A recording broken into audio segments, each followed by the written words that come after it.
Hello friends, welcome to ISS platform. आज है 21 अगस्त and 21 अगस्त के करेंगे हम current affair from the Hindu, Indian express और पीआईबी। ये वीडियो 12 बजे आता है, रेगुलर आपको बता रहा हूँ 12 बजे ये वीडियो आता है। इसी के साथ मैं आपको इन्फॉर्म करना चाहूँगा कि मैंने इंडियन पॉलिटी पूरी खत्म कर दी है in the form of MCQ. अब आपको देखना है 50 लेक्चर मैंने कवर कराए। व्हाट आई मीन्स, मैंने 1000 एमसीक्यू करा दिए, बट मैंने एमसीक्यू नहीं कराए। मैंने आपको हर एस्पेक्ट से पढ़ाया जिससे आपकी इंडियन पॉलिटी स्ट्रांग हो जाए, और जितने भी आप गवर्नमेंट के एग्जाम दे रहे हो जिसमें इंडियन पॉलिटी आती है वो आपके डेफिनेटली उसी में से एमसीक्यू आने हैं। अब देखना कैसे है, देखो क्या है, मेरा चैनल खोलोगे तो आप प्लेलिस्ट में जाइए। प्लेलिस्ट के अंदर आपको एक इंडियन पॉलिटी का फोल्डर मिलेगा, उसको खोलिए। उसके अंदर 50 लेक्चर इजीली दिख जाएंगे, एक एक से देख लीजिए। ज़्यादा बड़े नहीं है, एक वीडियो 15 या 20 मिनट का है, बट हर एस्पेक्ट से पढ़ा है। इवन आपके एक एक पॉइंट मैंने क्लियर किए हैं। चलते हैं, देखो सबसे पहले पढ़ेंगे USA provide air support to Ukraine. देखो यूएसए ने प्रॉमिस कर दिया है कि एयर सपोर्ट देगी यूक्रेन को। क्यों देगी, क्या हुआ ऐसा इस बीच में, वो मैं आपको डिटेल में समझाऊंगा। Two informal group of minister setup. देखो अभी गवर्नमेंट ने two informal group of minister setup कर दिए हैं। अब ये ग्रुप क्या करेगा, फोकस क्या होगा इनका, वो मैं आपको डिटेल में समझाऊंगा। Then after S Jaishankar talk with Russia. देखो एस जयशंकर साहब जो कि हमारे एक्सटर्नल अफेयर मिनिस्टर हैं, वो रशिया गए 2 डेज की विजिट पर। क्या डिस्कस हुआ वो मैं आपको डिटेल में समझाऊंगा। Then after climate assessment report 7। देखो क्लाइमेट असेसमेंट रिपोर्ट 7 आने वाली है 2029 में, बट इंडिया कंट्रीब्यूशन क्या होगा वो अपन डिटेल में जानेंगे। देन आफ्टर अग्नि 5 मिसाइल टेस्ट। देखो अग्नि 5 मिसाइल का टेस्ट हो चुका है, कितनी रेंज है क्लियर, वो अपन डिटेल में जानेंगे। Then after GST on health and insurance. देखो GST on health and insurance which is 18%, अब इसको रिड्यूस करने की बात चल रही थी। कहाँ से स्टार्टिंग हुई थी वो मैं आपको पूरा डिटेल में समझाऊंगा, इनिशियल स्टेज से लास्ट स्टेज तक अभी क्या बात चल रही है क्लियर, वो अपन डिटेल में जानेंगे। Then after community based palliative model. Community based palliative model ये केरला मॉडल है। अब ये दूसरी स्टेट भी अडॉप्ट करने वाली है, कौन सी स्टेट है, इवन ये मॉडल क्या है वो अपन डिटेल में जानेंगे। इवन एक और न्यूज़ है इंटरनेशनल सोलर अलायंस की, जिसने क्या किया है कि 17 सेंटर ऑफ एक्सीलेंस सेटअप कर दिया है और एक ग्लोबल कैपेबिलिटी सेंटर भी सेटअप करा है। ये क्या करेगा, वर्क क्या होगा। इवन ऑनलाइन गेमिंग का बिल मैंने कल ही पढ़ा दिया 20 अगस्त को। इवन 130 कॉन्स्टिट्यूशन अमेंडमेंट बिल जो कि पास हुआ है, पार्लियामेंट में पास होने वाला है, ये बिल मैंने 20 अगस्त को भी कवर करा दिया, देख लेना इंपॉर्टेंट है। सबसे पढ़ेंगे USA provide air support to Ukraine. देखो जैसे आप जानते हो अलास्का में क्या हुआ था, जल्दी जल्दी बताओ। अलास्का में यूएसए के प्रेसिडेंट और रशिया के प्रेसिडेंट की टॉक हुई थी। इवन इसका कोई कंसिक्वेंस नहीं निकला, इवन कंक्लूजन कुछ नहीं निकला इसका, ना ही वार खत्म होने की कोई पॉसिबिलिटी है। फिर इसके बाद क्या हुआ कि जो लीडर थे जैसे डोनाल्ड ट्रंप, जो कि यूक्रेन के प्रेसिडेंट को समझाया, व्हाइट हाउस में बुलाया। इवन रशिया ने भी बात करी थी हमारी इंडिया के पीएम साहब से, मोदी साहब से फोन पर, और पूरी डिटेल दी क्लियर। बट क्या हुआ, जैसे ही इनकी मीटिंग हुई डोनाल्ड ट्रंप और जेलेंस्की जो कि यूक्रेन के प्रेसिडेंट हैं, इनकी मीटिंग कहां पर हुई, व्हाइट हाउस में। मीटिंग होने के बाद सीधे रशिया ने क्या किया, एक एयर स्ट्राइक कर दी। और किसके साथ, बड़ी एयर स्ट्राइक, और 270 ड्रोन के साथ, इवन 10 मिसाइल यूक्रेन पर। अब इसी को देखते हुए क्या हुआ कि यार टॉक होने के बावजूद भी ये रशिया ऐसा क्यों कर रही है। देखो क्या है कि देखो अभी कोई भी कंक्लूजन नहीं निकला है इस बात का। जो अलास्का में मीटिंग हुई थी डोनाल्ड ट्रंप और जो रशिया के पुतिन साहब हैं, इनके बीच में मीटिंग हुई थी, कोई भी कंक्लूजन नहीं निकला था। जैसे मैंने आपको प्रीवियस लेक्चर में बताया था, इस मीटिंग का पूरी टॉक बताई थी, मैंने क्लियर किया था। आई थिंक 19 या 18 अगस्त के न्यूज़पेपर एनालिसिस के वीडियो में देख सकते हैं आप। हालांकि अभी अपलोडेड है वो वीडियो और हमेशा ही रहेगा, कभी भी देख लीजिए। तो क्या है कि इसी को देखते हुए क्या हुआ कि सिक्योरिटी देने का बात चल रही थी। जैसे यूरोप की सारी कंट्रियां और जो हमारी वेस्टर्न कंट्रियां हैं वो सारी बोल रही थी कि यूक्रेन को सिक्योरिटी मिलना चाहिए फॉर लाइफ टाइम, कि रशिया आगे कोई अटैक ना करे इसके ऊपर। तो इसी को देखते हुए अब डोनाल्ड ट्रंप ने प्रॉमिस कर दिया है कि आपको एयर सिक्योरिटी दी जाएगी। डेफिनेटली आपकी रिस्पॉन्सिबिलिटी ये यूएसए की बन गई है कि आपके जितने भी एयर अटैक होते हैं इन सभी से बचाया जाएगा आपको। जो भी एयर स्ट्राइक होती है from the side of drone और दी मिसाइल, तो आपको एयर डिफेंस सिस्टम दिया जाएगा। इवन कई सारे ड्रोन भी दिए जाएंगे बचाने के लिए यूक्रेन को। और यही चाहता है जेलेंस्की, ये पीस डील नहीं करना चाहता, ये हमेशा यही चाहता है कि मुझे सब सपोर्ट करे और मैं रशिया को हरा दूं। हालांकि मैंने बताया था कि अलास्का की मीटिंग में साफ साफ डोनाल्ड ट्रंप ने बोला था कि रशिया को हराना आसान नहीं है। रशिया एक बहुत बड़ी कंट्री है, तुम बहुत छोटे से इवन द मॉस्किटो हो। हालांकि ऐसा नहीं बोला था, ये मेरी लैंग्वेज है, हमारे इंडियन की लैंग्वेज है, क्लियर। तो क्या है कि इस तरीके से बोला गया था, बट नहीं समझ में आ रहा। तो ठीक है, अब रशिया भी नहीं मान रही है, रशिया ने भी अटैक कर दिया 270 ड्रोन और 10 मिसाइल के साथ। तो इसके बाद यूएसए ने प्रॉमिस कर दिया कि आप बेफिक्र रहिए, आपके एयर डिफेंस सिस्टम दिया जाएगा आपको और एयर सिक्योरिटी पूरी दी जाएगी आपको। इसी के साथ जैसे आप जानते हो कि हंगरी में बुदापेस्ट ये वेन्यू डिसाइड किया है किसके लिए, जेलेंस्की और पुतिन साहब की मीटिंग के लिए। हालांकि ये बुदापेस्ट डिसाइड किया है हंगरी में डिसाइड किया है कि हंगरी मीटिंग होगी इन दोनों की, जो यूक्रेन के प्रेसिडेंट है और पुतिन साहब रशिया के प्रेसिडेंट की मीटिंग। बट मुझे लगता है यूक्रेन कभी राजी नहीं होगा। हालांकि लिखा हुआ है ये ऑब्वियस बात कि यूक्रेन कभी हंगरी में जाने को तैयार नहीं होगा। मेरा मानना जाए हंगरी जो कंट्री है ये रशिया की तरफ लीनियंट ज़्यादा है, तो वो चाहते हैं कि न्यूट्रल प्लेस को सर्च किया जाए, जो न्यूट्रल वेन्यू हो। इवन यूएई, क्लियर, स्विट्जरलैंड की बोल रहे हैं कि स्विट्जरलैंड में होना चाहिए, क्लियर। तो यही है, जनेवा में होना चाहिए। ये बोल रहा है कि ऐसी प्लेस ढूंढो जो न्यूट्रल है, दोनों कंट्री का सपोर्ट ना कराए। बट पुतिन साहब चाहते हैं कि अगर यूरोप की सारी कंट्रियां यूक्रेन को सपोर्ट कर रही हैं तो वो न्यूट्रल कैसे हुई। हालांकि इंडिया में करा लो मीटिंग, इंडिया तो हमेशा न्यूट्रल रहती है, ठीक है। ये कहानी है और कुछ नहीं है, बकवास है। देखो, 2 informal group of minister, very very important, very very important. देखो, मैंने एक वीडियो बनाया था, आपको याद होगा अगर आपने देखा हो वो वीडियो, इंडिपेंडेंस डे का स्पीच के ऊपर, कि मोदी साहब ने इंडिपेंडेंस डे के दिन क्या क्या प्रॉमिस किया हमारे इंडिया से। और इसी को देखते हुए एक उन्होंने बोला था, एक पॉइंट, नेक्स्ट जनरेशन रिफॉर्म। क्या बोला था? नेक्स्ट जनरेशन रिफॉर्म, जिसमें मैंने आपको बताया था कि मोदी साहब चाहते हैं कि जितने भी पुराने कॉलोनियल टाइम के जितने भी बिल हैं, लॉ एक्ट हैं, इन सभी को चेंज किया जाएगा as per the 21st century और as per the environment of present, clear. Present environment के हिसाब से इन सभी को चेंज किया जाएगा, रिफॉर्म किया जाएगा। बट इसी को देखते हुए क्या हुआ कि 2 informal group of minister setup करे गए, जिनको पहला ग्रुप जो इनफॉर्मल ग्रुप है, फर्स्ट इनफॉर्मल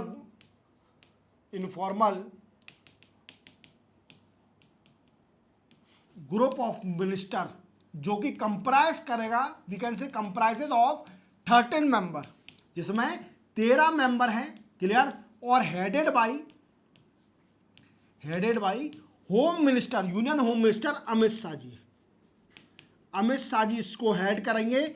और इसके अंदर कई सारे मेंबर हैं, जैसे finance minister Nirmala Sitharaman, commerce and industrial minister Piyush Goyal, information and technology minister and railway minister Ashwini Vaishnaw. ये कई सारे बड़े बड़े लीडर्स हैं, मेंबर हैं। बट डिस्कशन क्या होगा इसके अंदर, फोकस क्या होगा? तो पहली मीटिंग का फोकस होगा, देखते हैं अपन, focus on logistic, technology, economic, finance, commerce, trade, infrastructure, even infrastructure के साथ लॉजिस्टिक हो गया, infrastructure, commerce, trade, infrastructure, even economic, finance, ये सारे पॉइंट होंगे। साइंस एंड टेक्नोलॉजी, ये सारे फोकस पॉइंट होंगे जिन पर डिस्कस किया जाएगा। समझ गए मेरी बात को? ये पहली ग्रुप ऑफ मिनिस्टर जो इनफॉर्मल जो बनाई है कमेटी, मीटिंग बनाई है, जिसको हेड कौन कर रहे हैं? अमित शाह जी हेड कर रहे हैं। और इसके अंदर कई सारे मेंबर, जैसे मैंने बताया, फाइनेंस मिनिस्टर निर्मला सीतारमन और हमारे commerce and industrial minister Piyush Goyal साहब, अश्विनी वैष्णव मिनिस्ट्री ऑफ रेलवे होल्ड कर रहे हैं, इंफॉर्मेशन टेक्नोलॉजी होल्ड कर रहे हैं। ये बड़े बड़े लीडर इसके मेंबर हैं। ये फोकस एरिया होगा, इस पर फोकस करेंगे। और नेक्स्ट जनरेशन रिफॉर्म, लेजिस्लेटिव में और इकोनॉमिक रिफॉर्म होंगे। क्या होंगे? Legislative reform as per the direction of Narendra Modi on independence 79th independence day, clear. Next generation reform. तो दूसरी informal group of minister setup करे हैं जिसमें 18 मेंबर हैं। कितने हैं? 18 मेंबर हैं, जिनको हेड किसने किया है?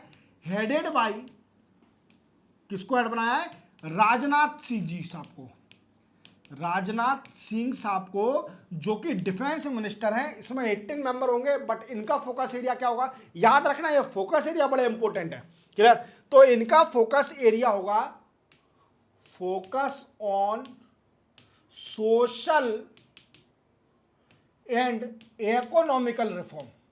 सोशल एंड इकोनॉमिकल रिफॉर्म, जैसे जैसे social welfare, clear, employment, housing, labour, clear, ये सारे रिफॉर्म पर फोकस करेंगे। सोशल सिक्योरिटी, सोशल वेलफेयर, ये सारे labour, even technology, even employment, housing, ये सारे फोकस एरिया होंगे। देखो क्या है कि जो सेकंड इनफॉर्मल ग्रुप है जिसमें 18 मेंबर हैं, जिसको हेड किया राजनाथ सिंह साहब ने, इनका काम होगा सोशल वेलफेयर। और जो फर्स्ट ग्रुप ऑफ मिनिस्टर बनाए जिनको हेड कराया अमित शाह जी ने, जिसमें 13 मेंबर हैं, उनका मेन फोकस होगा इकोनॉमिकल रिफॉर्म और लेजिस्लेटिव रिफॉर्म। समझ गए मेरी बात को? इतना याद रखना, logistic, technology, trade, commerce, industry, ये सारे फोकस एरिया होंगे। साइंस एंड टेक्नोलॉजी, गवर्नेंस, ये सारे फर्स्ट कमेटी में। इसमें social reform, housing, labour, employment, ये सारे, एजुकेशन, हेल्थ केयर, ये सारे फोकस होंगे। अब इनका मेन एम क्या है? ये ग्रुप ऑफ मिनिस्टर बनाए क्यों है? देखो क्या है कि ग्रुप ऑफ मिनिस्टर बनाने का 2-3 रीजन है। एम जानिए इसका, मेन एम क्या है? एम है इसका reduce compliance on citizen and business. क्या है? देखो जैसे आप जानते हो कि हमारे इंडिया में कई सारे ऐसे लॉ हैं जिनको फॉलो नहीं करोगे या इवन आपको पेनल्टी हो सकती है। इवन इन सभी को आसान करना, जिससे ईज ऑफ लिविंग और ईज ऑफ बिजनेस हो जाए हमारे इंडिया में, तो यही मेन फोकस है। दूसरा फोकस है generating employment and productive growth, even dismantle, we can say economic bottleneck, कमियां, हमारे कंट्री की जो कमियां हैं उनको भी डिसमेंटल करना। इवन रिफॉर्म और चेंजेस एट सेंटर, स्टेट और म्युनिसिपल कॉरपोरेशन लेवल तक आपको चेंजेस करना कि हमारे इंडिया में क्या हो जाए? हमारे इंडिया में ईज ऑफ डूइंग बिजनेस और ईज ऑफ लिविंग हो जाए। समझे मेरी बात को? तो यही मेन रीजन है। नोट कर लीजिए, 2 इनफॉर्मल ग्रुप, जो कि पहला ग्रुप बनाया है जिसमें 13 मेंबर हैं, हेडेड बाई अमित शाह जी, जिसमें commerce minister, finance minister, railway minister, information technology minister Ashwini Vaishnaw ji, जो कि मेनली फोकस करेंगे लेजिस्लेटिव और इकोनॉमिक रिफॉर्म। दूसरा इनफॉर्मल ग्रुप है जिसमें 18 मेंबर है, headed by defence minister Rajnath Singh, जिनका काम होगा social welfare, housing, labour, employment generation, health care, education, ये सारे फोकस होंगे। समझ गए मेरी बात को? इतना याद रखना। देखो अब अपन नेक्स्ट पढ़ते हैं H Jaishankar talk with Russia. हालांकि ये मैंने प्रीवियसली बताया था, बट एजेंडा बताए थे, टॉक की रियल बात नहीं बताई थी, क्या डिस्कस हुआ है। देखो अभी जो हमारे एच जयशंकर साहब है, एक्सटर्नल अफेयर मिनिस्टर, इनकी मुलाकात हुई जो कि रशिया के फर्स्ट डिप्टी पीएम है। कौन? डेनिस साहब, इनसे मुलाकात हुई। और ये हमारे एच जयशंकर साहब गए क्यों थे? तो वो इसलिए गए थे 26th India Russia inter government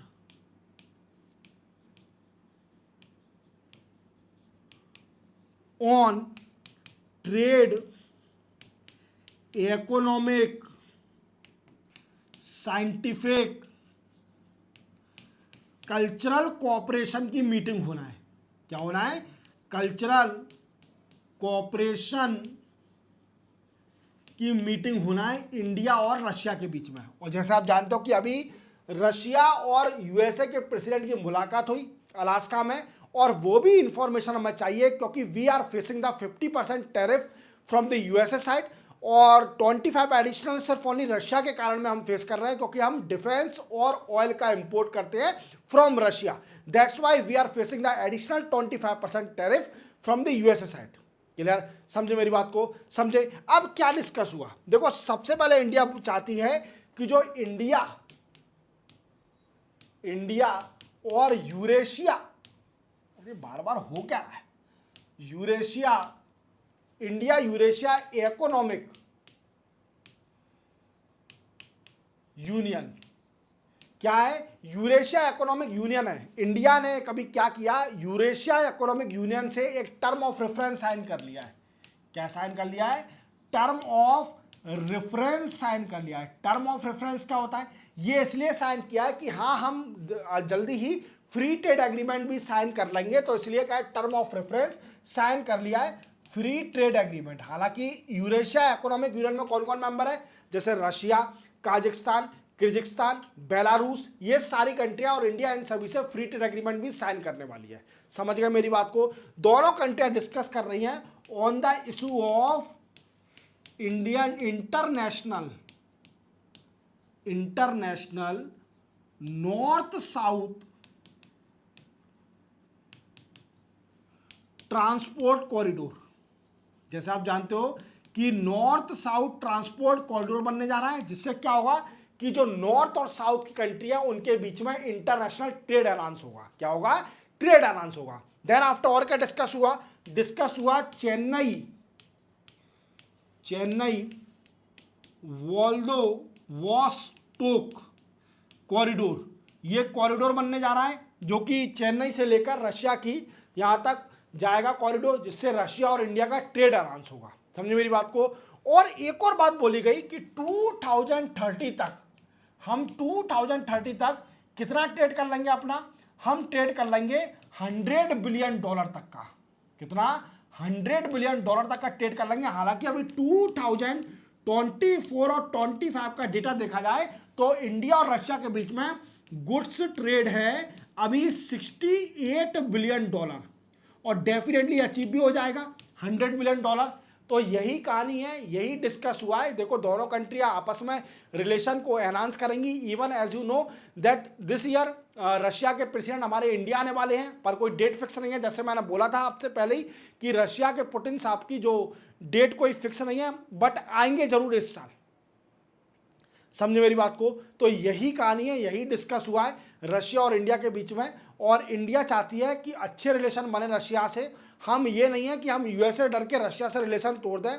clear? और दूसरी बात, जियोपॉलिटिकल टेंशन पर भी डिस्कस हुआ कि जल्दी खत्म करिए यूक्रेन और रशिया का बार, जो हम 50% टैरिफ फेस कर रहे हैं आपसे ऑयल इंपोर्ट करने के चक्कर में, तो ये सब खत्म हो जाए, यही कारण है। चलते अपनाएंगे। That climate assessment report 7। देखो, जैसे आप जानते हो कि 5 ईयर टू 7 ईयर, हर 5 साल या 7 साल के बीच में एक रिपोर्ट आती है। क्या? क्लाइमेट असेसमेंट रिपोर्ट, जो कि इंटर गवर्नमेंट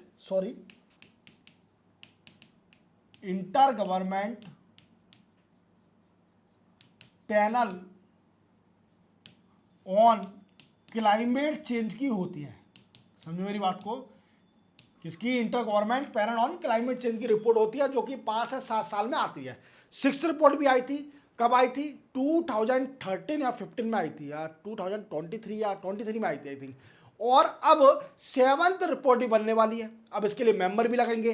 तो हमारे इंडिया से अभी 2 दर्जन scientist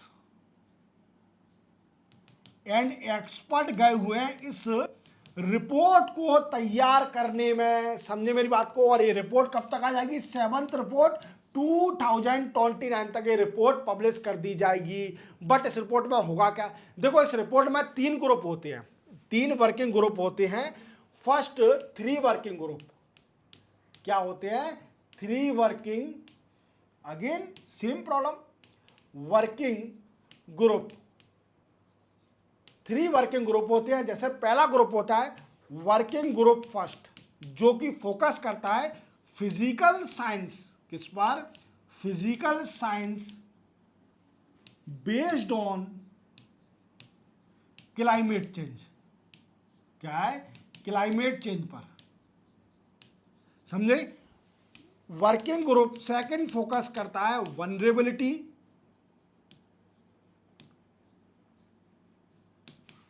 adaptation, adaptability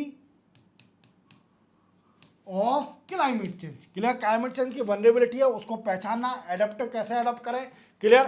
then after working group third, जो कि फोकस करता है we can say mitigation, mitigation of climate change. Climate change की प्रॉब्लम को कैसे खत्म किया जाए, कैसे रिजॉल्व किया जाए, that is a third group focus.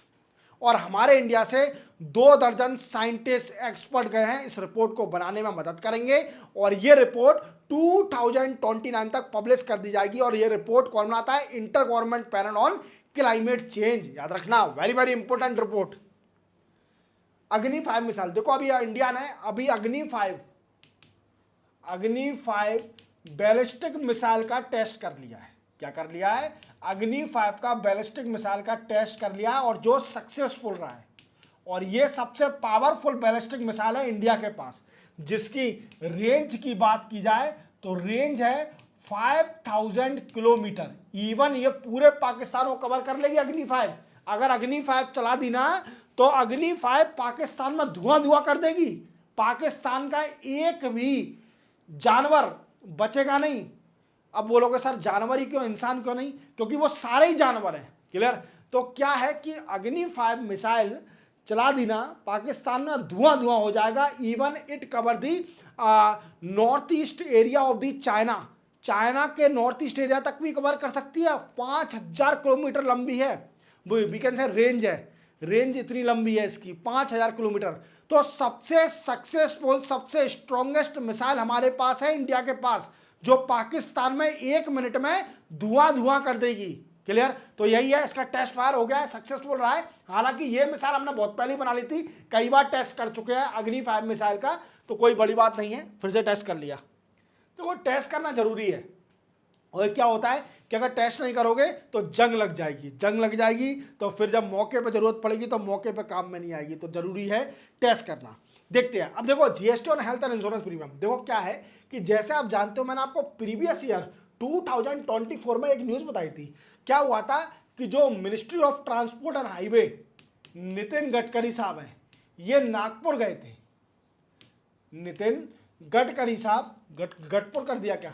Gadkari साहब अच्छे आदमी हैं, बुरा मत मानना, मैंने थोड़ा आपका सरनेम गलत लिख दिया। क्लियर?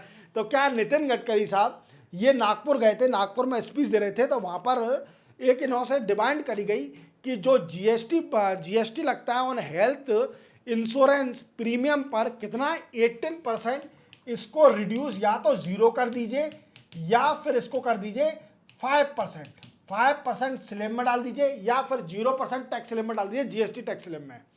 तो ये डिमांड जब करी गई, कई लोगों ने डिमांड करी कि देखो क्या है, हमारे इंडिया में हेल्थ और इंश्योरेंस पेनिट्रेशन बड़ा कम है। क्या है? इंश्योरेंस पेनिट्रेशन बड़ा कम है। और इसी को देखते हुए इंश्योरेंस पेनिट्रेशन को एनहांस करने के लिए क्या है कि आपको जीएसटी कम करना पड़ेगा, प्रीमियम कम करना पड़ेगा, जिससे लोगों को ईएमआई कम भरनी पड़े, जो भी इंश्योरेंस प्रीमियम कम भरना पड़ेगा, जिससे क्या होगा कि हर आदमी इंश्योरेंस कराएगा, उसको बेनिफिट मिलेगा। क्लियर? तो उससे क्या होगा? Out of pocket expenditure on health reduction होगा। क्लियर? तो क्या है कि इसी को देखते हुए नितिन गडकरी साहब ने रिप्लाई दिया कि देखो it is not in my hand, मेरे हाथ में कुछ नहीं है, it is depend on the GST council. क्या है? जीएसटी काउंसिल की जब भी मीटिंग होगी तो उसमें डिसाइड होगा। हालांकि जो आपके डिमांड है इसको मैं डिलीवर कर दूंगा, जो हमारे फाइनेंस मिनिस्टर हैं निर्मला सीतारमण, उनको डिलीवर कर दूंगा। उनको डिलीवर कर गया दिल्ली जाके ही, तो डिलीवर किया गया। तो जीएसटी काउंसिल की मीटिंग हुई, तो ग्रुप ऑफ मिनिस्टर बनाए। क्या कराए?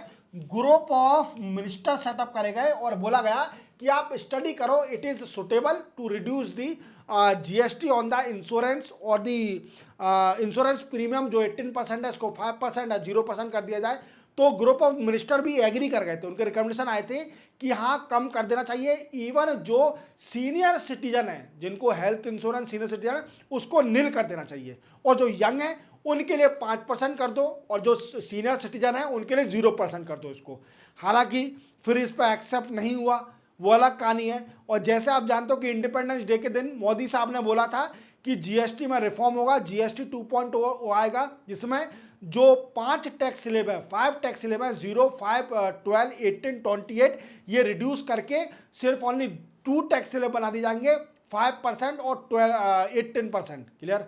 हाँ, 5% और 18% कर दिए जाएंगे टैक्स स्लैब, और इसी के साथ एक 40% टैक्स भी लगाया जाएगा जीएसटी, जो कि सिन और डीमेरिट्स गुड होते हैं उन पर लगाया जाएगा 40%। वो स्लैब नहीं कहलाया जाएगा, वो सिर्फ ओनली 40% टैक्स लगाया जाएगा उन पर जो सिन, जिनका यूजेबिलिटी ज़्यादा नहीं है, जो बकवास है, जिनसे हेल्थ इशू होते हैं, सिगरेट, गुटखा और अल्कोहल में तो वैट ही लगता है, तो अल्कोहल तो इंक्लूड होगा ही नहीं। क्लियर? तो क्या है, इसी को देखते हुए अब बात चलने लगी फिर से कि देखते हैं अब जीएसटी काउंसिल की मीटिंग होगी सितंबर में, तब क्या डिसाइड होता है। फर्स्ट वीक ऑफ सितंबर में मीटिंग होने वाली है जीएसटी काउंसिल की। देखते हैं, अगर हेल्थ इंश्योरेंस और प्रीमियम पर डिस्कस होता है तो अच्छी बात है, देखते हैं फाइनली क्या होता है। ये कहानी है कम्युनिटी बेस्ड पैलेटिव केयर। देखो क्या है कि केरला में एक मॉडल है, केरला में कम्युनिटी पैलेटिव केयर है, जिसमें क्या होता है कि जैसे कोई भी physical, psychological, sociological problem face कर रहा है तो उनके घर पर जाके उनको इलाज दिया जाएगा फिजिकली। क्लियर? उनके घर पर जाके उनको इलाज दिया जाएगा। केरला में अच्छी मॉडल है, अच्छा मॉडल है। और हिमाचल प्रदेश भी चाहती है कि केरला का मॉडल हिमाचल प्रदेश में लाया जाए, और हर कंस्टिट्यूएंसी, जो हिमाचल प्रदेश की हर कंस्टिट्यूएंसी है, वहाँ पर इसको इम्प्लीमेंट किया जाए। तो इसको मेंशन करके आना, ये अच्छा मॉडल मैंने मेंशन किया है आपके लिए, अच्छा न्यूज़ कवर करिए।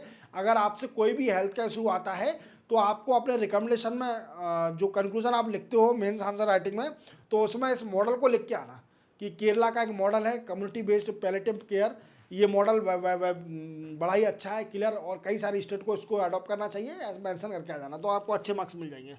सिंपल था, कुछ नहीं है इसमें। ISA, international solar alliance, international solar alliance. देखो इंटरनेशनल सोलर अलायंस का हेड ऑफिस कहां पर है? हेडक्वार्टर है गुड़गांव में। कहां पर है? हेडक्वार्टर गुड़गांव में। और एक कब सेटअप हुआ था? जब 2015 में पेरिस में मीटिंग हुई थी कॉन्फ्रेंस ऑफ पार्टी की, कॉन्फ्रेंस ऑफ पार्टी जो कि क्लाइमेट चेंज के ऊपर है। तो इंडिया और फ्रांस, इंडिया एंड फ्रांस दोनों कंट्रियों ने मिलकर इंटरनेशनल सोलर अलायंस बनाया था। क्या है? इंडिया और फ्रांस दोनों ने मिलकर इंटरनेशनल सोलर अलायंस है, और इसका हेड ऑफिस है गुरुग्राम में। कहां पर है? हेड क्वार्टर है गुरुग्राम में। कहां पर है? गुरुग्राम में। और गुरुग्राम में अब क्या है कि अच्छा काम कर रहा है, कई सारी कंट्रियां जुड़ रही हैं जो कि सोलर एनर्जी को जनरेट करना चाहती है अपनी कंट्री में, तो वो जुड़ रही हैं, उनको रिकमेंडेशन देती है इंटरनेशनल सोलर अलायंस।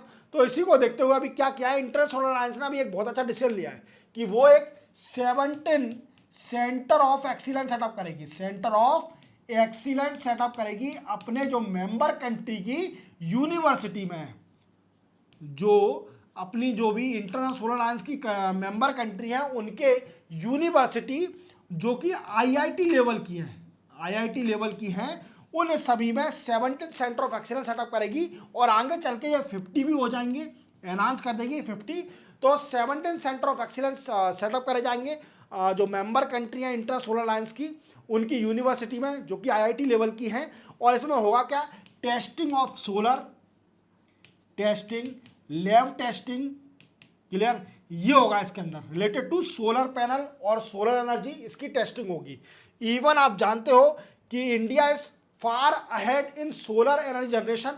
देखो जैसे आप जानते हो कि अगर जून 2025 का डेटा मैं आपको बताऊं तो इंडिया अभी राइट नाउ 119, बार बार प्रॉब्लम दे रहा है, 119 गीगावाट सोलर एनर्जी जनरेट करती है। कितनी? 119 गीगावाट सोलर एनर्जी जनरेट करती है अभी जून 2025 तक का डेटा देखा जाए तो, वो अलग कहानी है। क्लियर? इसी के साथ एक और इंडिया क्या करेगी, एक ग्लोबल कैपेबिलिटी सेंटर भी सेटअप करेगी, ग्लोबल कैपेबिलिटी